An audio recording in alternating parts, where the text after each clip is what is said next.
of the children and the beauty of the dogs connecting.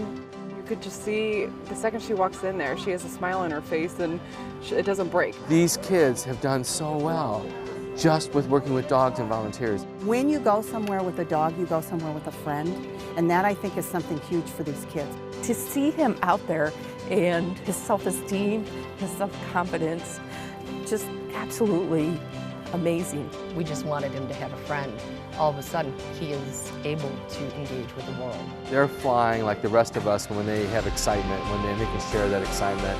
When they have accomplishments, they can share those accomplishments. With dogs, there's no judging. They just accept things as they are. They really accept you for who you are, and they really care for you no matter what. I wasn't very sociable when before Agility Angels, but I'm actually really sociable thanks to Agility Angels.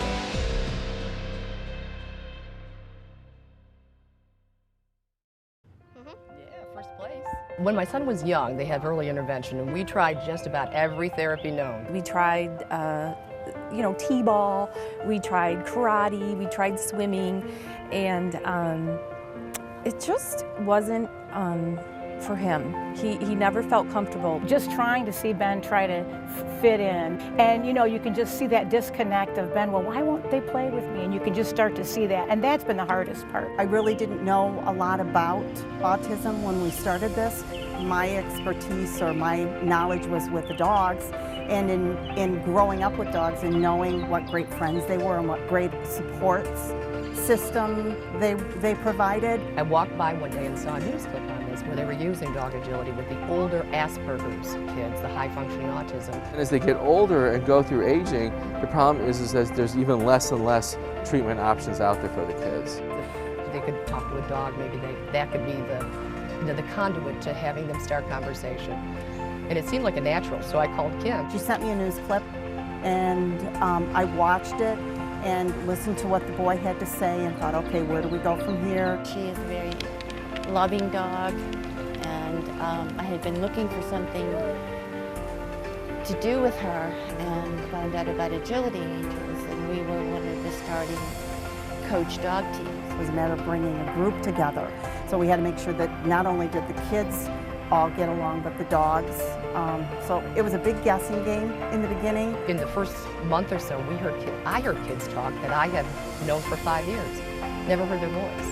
And I turned around one day and the one boy was talking to the dog, and it was so cool. It's like I didn't even know he could talk all that time. He doesn't look other people straight in the eye. That's very difficult for him to do. I was a little nervous at first, but then it became fun. We've seen him blossom.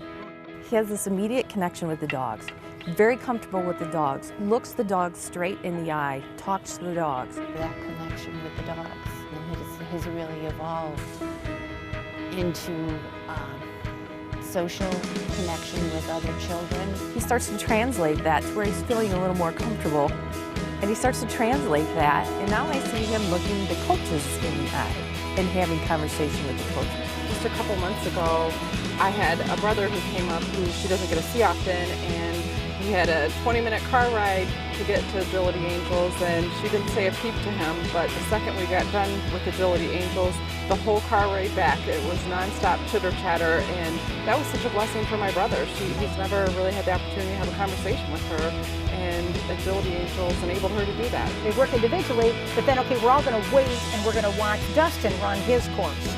And to get really Ben to get Ben to stop and look at other people and to notice other people. That's been a big step for him to pay attention to the other kids. Slowly, I'm starting to see him build some relationship with the other kids that are in his class. Because at first it was, 4 separate kids doing their own thing. And now you see them high-fiving each other, congratulating, oh, that was a great run. You also have these wonderful volunteer coaches who have never demanded that these kids not be autistic or, that they change the behaviors of these kids. They're just there to cheer them on. Our coaches are absolutely amazing because our coaches look past the autism and they look at the individual. They're always cheering us on and helping us out. They're always there for us. If you want to see some giving people who just could care less about any of the other stuff, they just love kids and want to be there for them, this is the group. There's a little girl that we worked with that in addition to being autistic, she has Fragile X syndrome. So she is not real connected to what's going on, but is loving with the dogs and is having a wonderful time. The coaches have been unconditional in their support of these kids. I have never seen people like this in my life. They dedicate hours of their own time, night after night, never have asked for a cent. The families are probably some of the most amazing people I've met. The support that they show the kids, the support they show each other. I just kind of felt a real sense of camaraderie with everybody, that, you know, that they were all there because they loved kids. Parents of these children get to the point where they're almost afraid to go in public for fear of a meltdown or for fear of the looks that they get in some of the cases. I mean, we've all been there. We all have an escape route from every single grocery store should we have an issue. I think parents come to Agility Angels and they are able to relax because they have an entire group of people and dogs that is in no way, they don't care what happens. The kid might melt down, but they're not judged.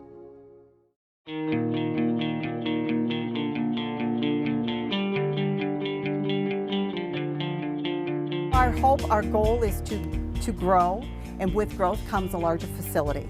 To be able to have classes indoors or outdoors. I hope that we can continue on in it, and I hope the program, you know, continues to grow and strengthen. As some of our kids will tell you, some of our older kids will say life is an obstacle course, and it is. And so in learning to maneuver our obstacle course, it's teaching the kids to keep trying, that acceptance will come.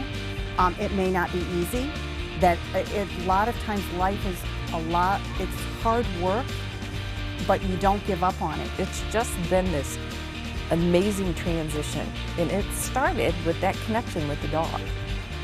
Can't explain it, but it's it. In this kind of a thing, he succeeds no matter what that he's doing, that he makes it through, and the trainers will praise him. Every parent wants to see their child shine. They want to cheer for them. It would be an amazing thing to offer that nationwide at least, and I have no problem saying that we should share with the whole world. I got 2 older kids that do sport. And this is his thing, and it's meant the world. It's just been a godsend to him.